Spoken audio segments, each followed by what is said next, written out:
Welcome to the Baseface Network.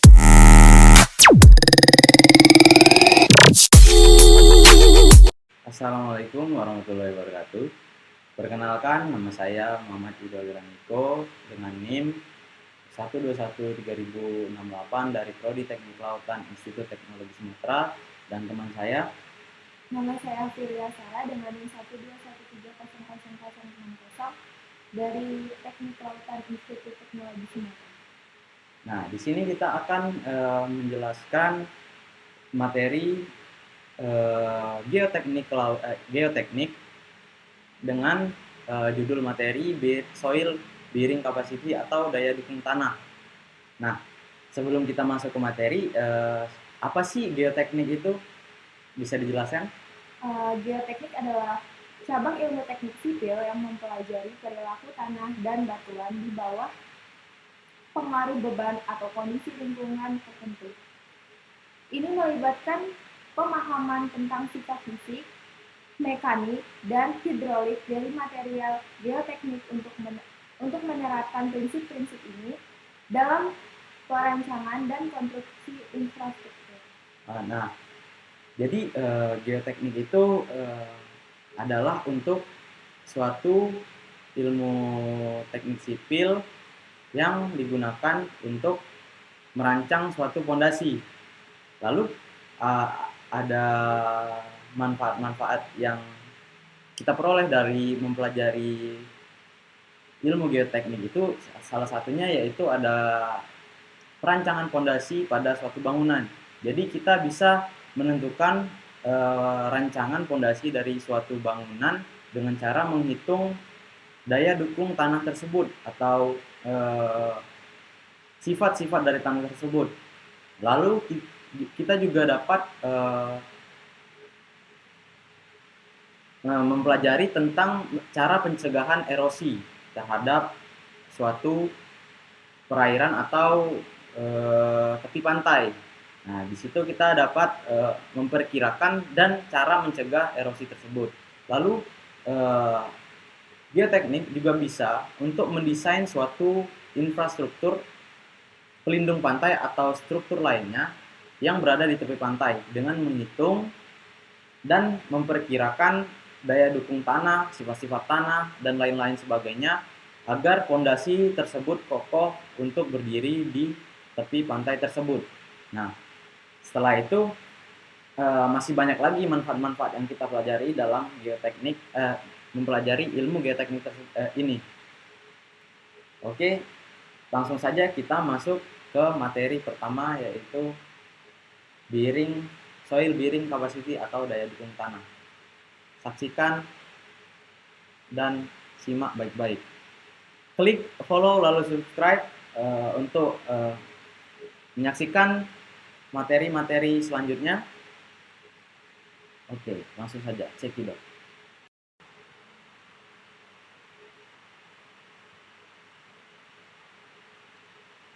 Yang pertama yaitu kita masuk ke daya dukung tanah.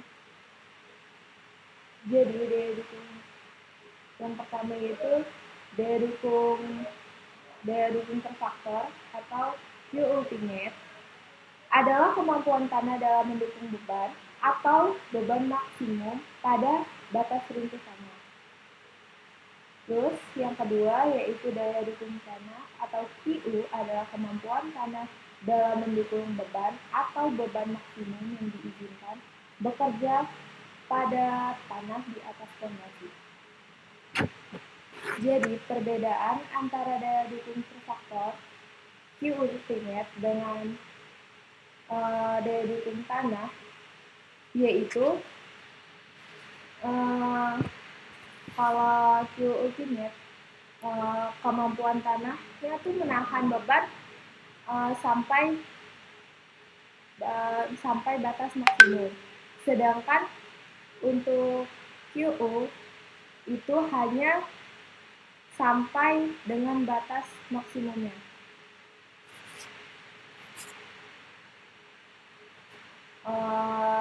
Di bawah ini ada gambarnya. Untuk QU itu sampai batas maksimum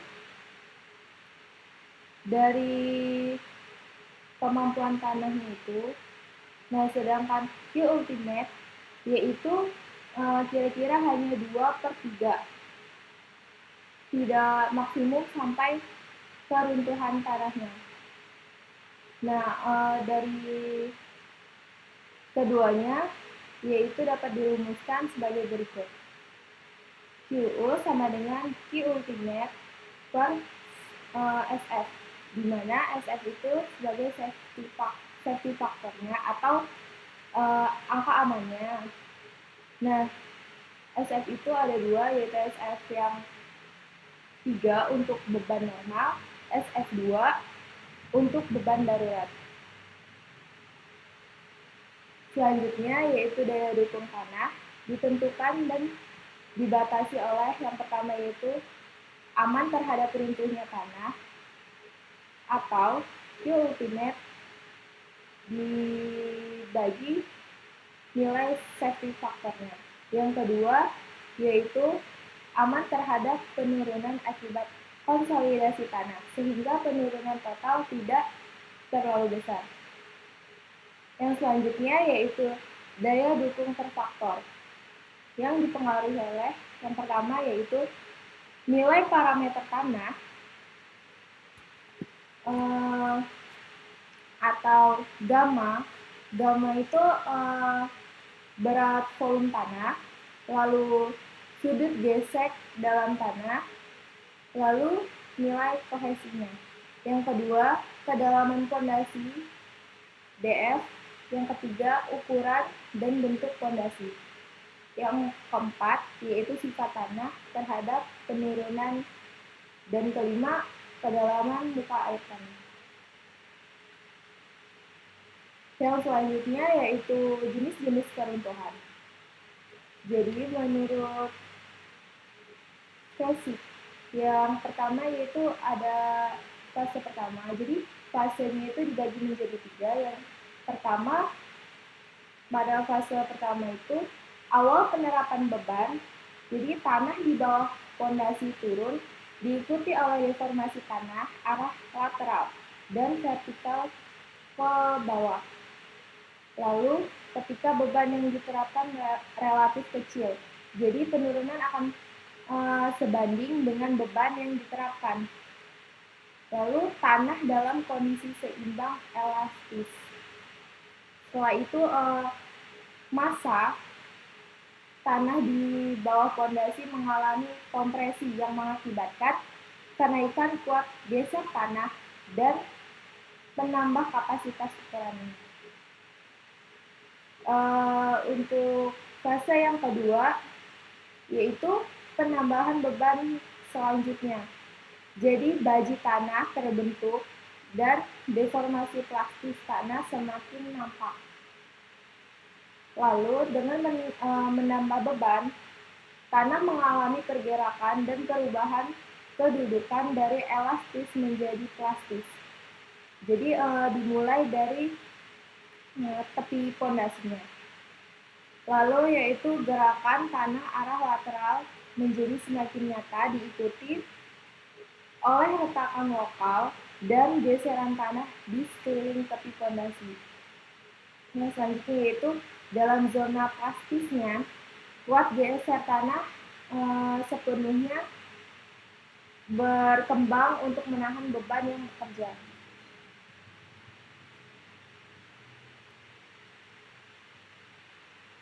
Nah, untuk fase yang ketiga yaitu kecepatan deformasi bertambah dengan penambahan beban. Lalu deformasi diikuti oleh gerakan tanah keluar disertai penggelembungan tanah di permukaan. Lalu tanah pendukung fondasi mengalami keruntuhan yang berbentuk lengkungan dan garis yang disebut sebagai bidang geser radial dan bidang geser linear. Jadi pada fase ketiga ini dia akan mengalami penggabungan, lalu diikuti dengan bidang keruntuhannya. Jadi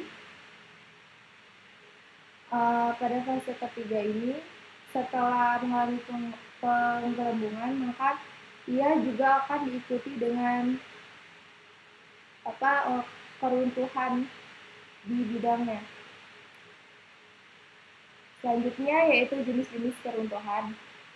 Jadi menurut TESIK itu berdasarkan pengujian model membagi mekanis keruntuhan fondasi itu menjadi 3 macam, yaitu keruntuhan geser umum atau general shear failure. Jadi terdiri dari keruntuhan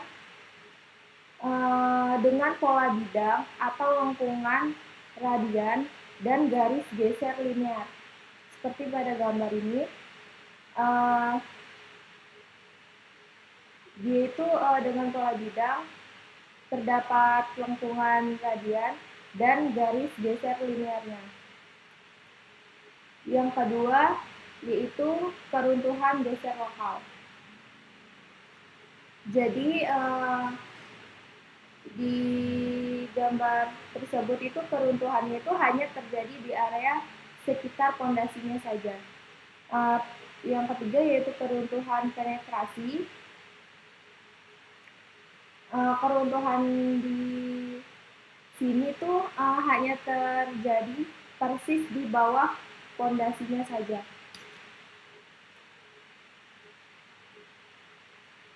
Selanjutnya yaitu keruntuhan geser umum.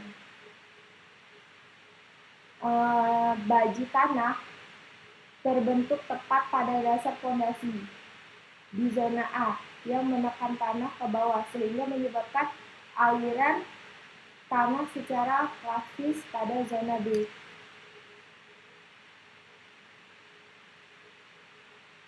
Lalu gerakan ke arah luar kedua zona tersebut ditahan oleh tanah pasif bagian C. Saat tanah pasif bagian C terlampaui, terjadi gerakan tanah yang mengakibatkan tanah di sekitar fondasi mengembung. Lalu bidang longsor yang berbentuk berupa lengkungan dan garis lurus yang menembus hingga mencapai permukaan tanah.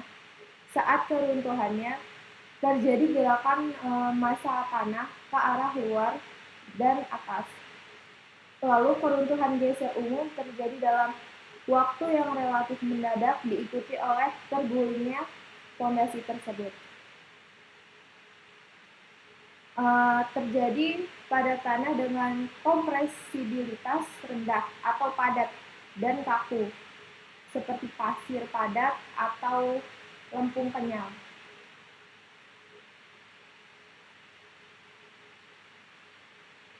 Lalu sudut geser Q itu harus lebih besar dari 36 derajat. Nilai SPPM-nya itu harus lebih besar atau sama dengan 30. Density-nya itu lebih besar dari 70. Kohesi tanahnya itu harus lebih besar atau sama dengan 50 kN per meter kuadrat. Selanjutnya yaitu daya dukung ultimate-nya bisa diamati dari gambar yang di sebelah kanan.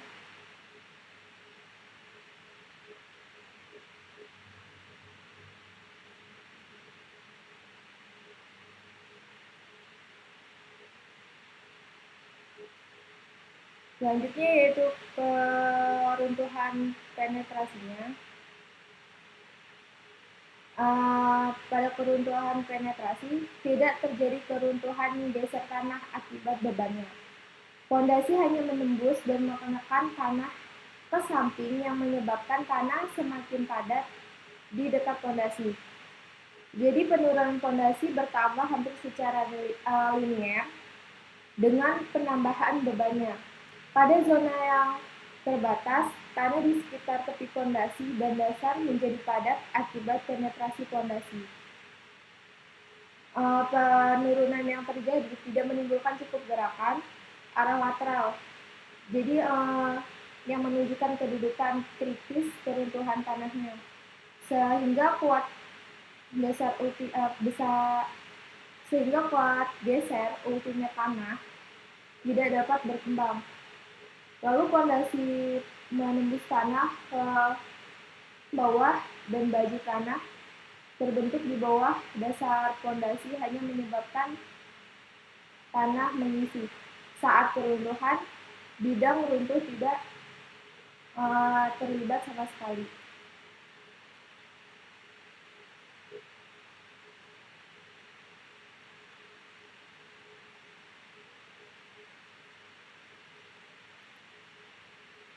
Nah, untuk keruntuhan geser umum yang kedua yaitu baju tanah terbentuk tepat pada dasar pondasi A tadi.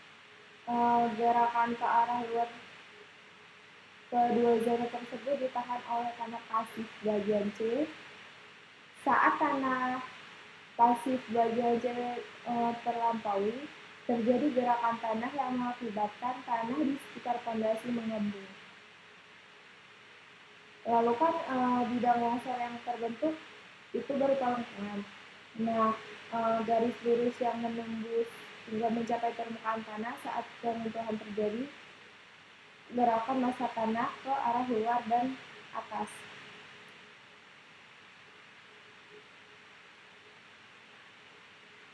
Ini yang kedua. Jadi sudut geser dalam kartunya itu kurang dari 28, terus nilai SPTM-nya itu kurang atau sama dengan 5, terus density-nya itu kurang dari 20, lalu kohesi tanah C-nya itu kurang dari 50 kN per meter kuadrat. Daya dukung ultimate atau Q ultimate sulit diamati di batasan oleh Santana.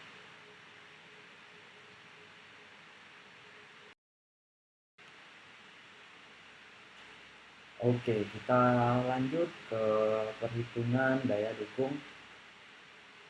Di sini untuk menghitung daya dukung tanah dapat dilakukan analisis berdasarkan ada dua cara, yaitu pertama dengan data uji coba laboratorium dan data uji lapangan.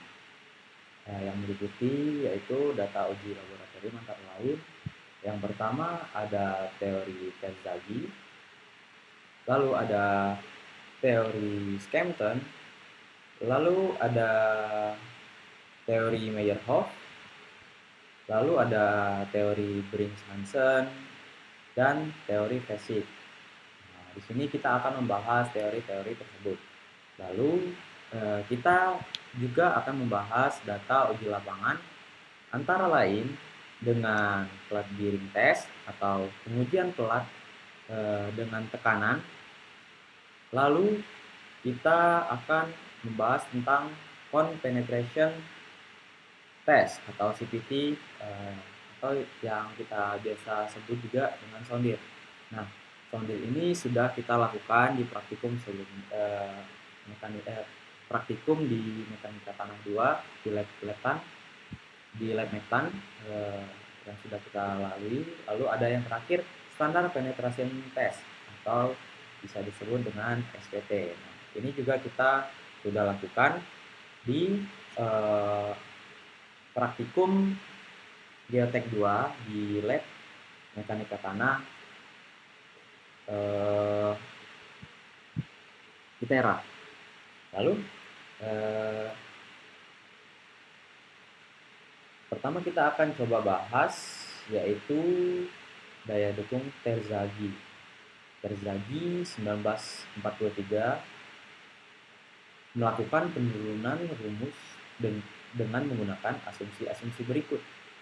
Yang pertama, yaitu pondasi relatif kaku dibandingkan dengan tanah yang mendukung.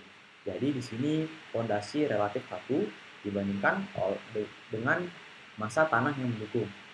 Yang kedua itu ada tidak ada penurunan akibat konsolidasi. Jadi di sini konsolidasi kita skip. Lalu di sini ada lapisan tanah di bawah pondasi adalah homogen isotropik. Maksudnya lapisan di bawah tanah itu sama, isotropik. Lalu di sana ada mode keruntuhan fondasi adalah general shear failure, atau yang bisa disebut keruntuhan umum. Kita bisa lihat di sebelah, yaitu ada gambar keruntuhan umum, pola-polanya seperti ini, di mana tadi kita sudah membagi ada beberapa zona. Yang pertama di sini ada zona di sini ada zona A, dan di sini ada zona B, di sini ada zona B, dan di sini ada zona C dan zona C.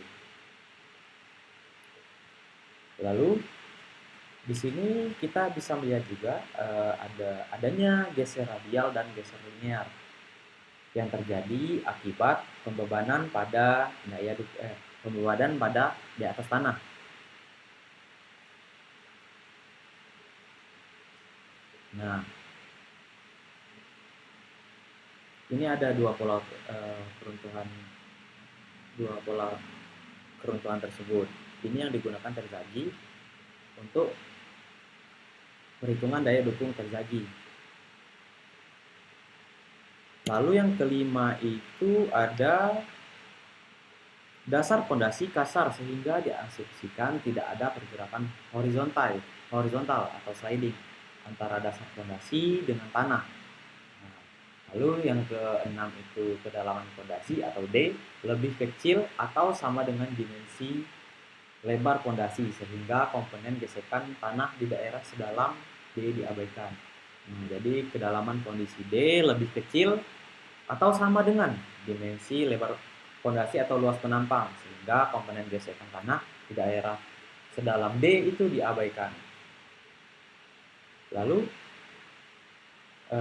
di poin nomor 7 ada pertemuan antara sisi baji dan dasar pondasi membentuk sudut geser dalam tanah. Nah, bisa kita lihat di sini ada baji yang membentuk suatu sudut menghasilkan B atau beta yang bisa kita sebut dengan beta. Di sini ada sudut yang terjadi akibat dasar pondasi membentuk sudut. Lalu yang ke-8 itu ada kekuatan geser tanah mengikuti pola keruntuhan Moore kolom. Jadi kekuatan geser tanah adalah nilai kohesi ditambah tau dikalikan tangen sudut geser dari tanah tersebut. Ini sudah dijelaskan oleh terzagi, pertemuan antara baji dan dasar pondasi tadi membentuk suatu sudut yang dinamakan theta dengan nilai pi. Kita lanjutkan yaitu rumus umum daya dukung tanah terzagi.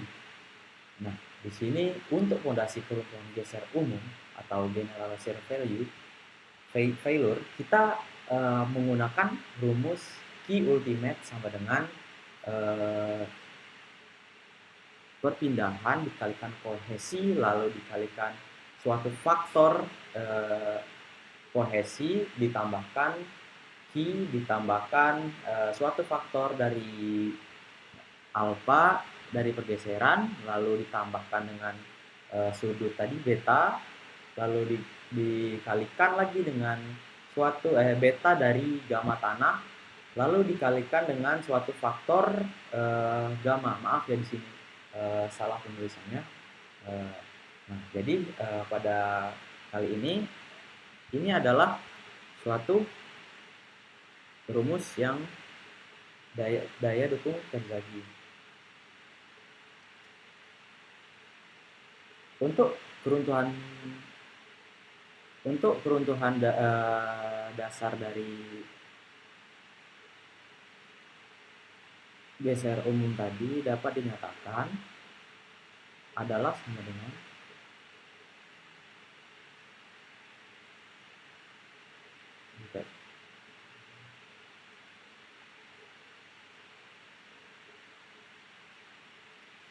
di mana nilai-nilai dan alfa dan beta dalam tabel ini. Nah, ini mempengaruhi bentuk fondasi tersebut. Nah, contohnya yaitu continuous footing. Jadi di sini ada nilai alfanya sebesar 1 dan nilai betanya sebesar 0,5. Lalu di sana ada bentuk fondasi bujur sangkar dengan nilai alfa 1,3, lalu nilai betanya 0,4. Lalu di lingkaran, bentuk fondasi lingkaran yaitu dengan nilai alfanya 1,3 dan nilai betanya 0,3. Nah, di sini kita bisa lihat Q sama dengan PO sama dengan kedalaman fondasi dikalikan dengan gamma tanah sama dengan tekanan overburden pada dasar fondasi. Kita bisa lihat nilai Q adalah tekanan overburden pada dasar fondasi. Lalu di sini ada nilai N yaitu faktor daya dukung tanah akibat kohesi. Lalu di sini ada lagi NQ. Maaf, ini sebenarnya NC yaitu faktor daya dukung tanah akibat kohesi, dan di sini ada NQ faktor daya dukung tanah akibat beban terbagi rata.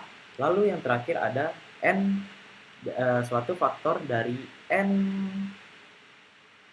gamma tanah yaitu faktor daya dukung tanah akibat berat dari tanah tersebut. Bisa kita lihat di sini ada beta nilai B atau luas penampang, lalu ada DF yaitu kedalaman, dan ada beban. Oke, kita lanjutkan yaitu untuk kondisi keruntuhan geser lokal atau local shear failure, faktor daya dukung tanah dihitung kembali menggunakan tau dan kohesi, di mana di sini kita bisa lihat TG dari tau aksen sama dengan 2/3 TG tau, sama dengan kohesi sama dengan 2/3 dari C aksen sama dengan 2/3 dari kohesi, sehingga persamaan umum untuk daya dukung ultimate pada kondisi local shear failure adalah Q ultimate alpha dikalikan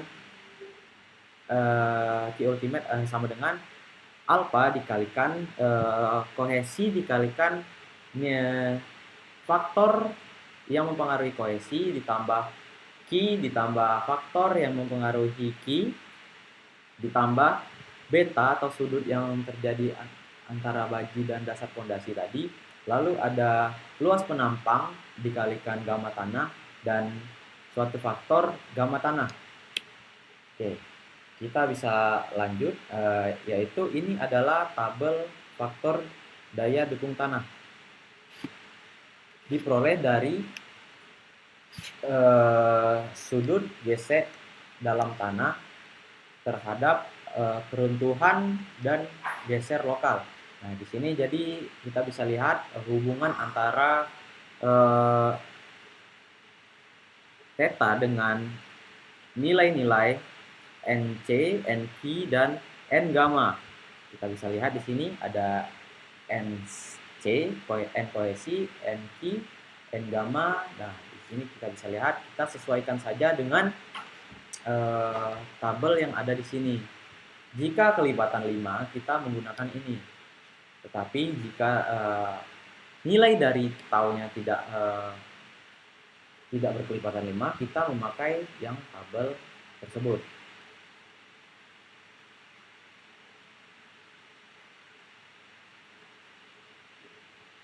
Jadi kita bisa memakai grafik ataupun dengan menggunakan tabel yang sudah disediakan Terzaghi. Disesuaikan saja di mana yang lebih mudah, gimana cara membacanya, sesuaikan saja dengan kalian mau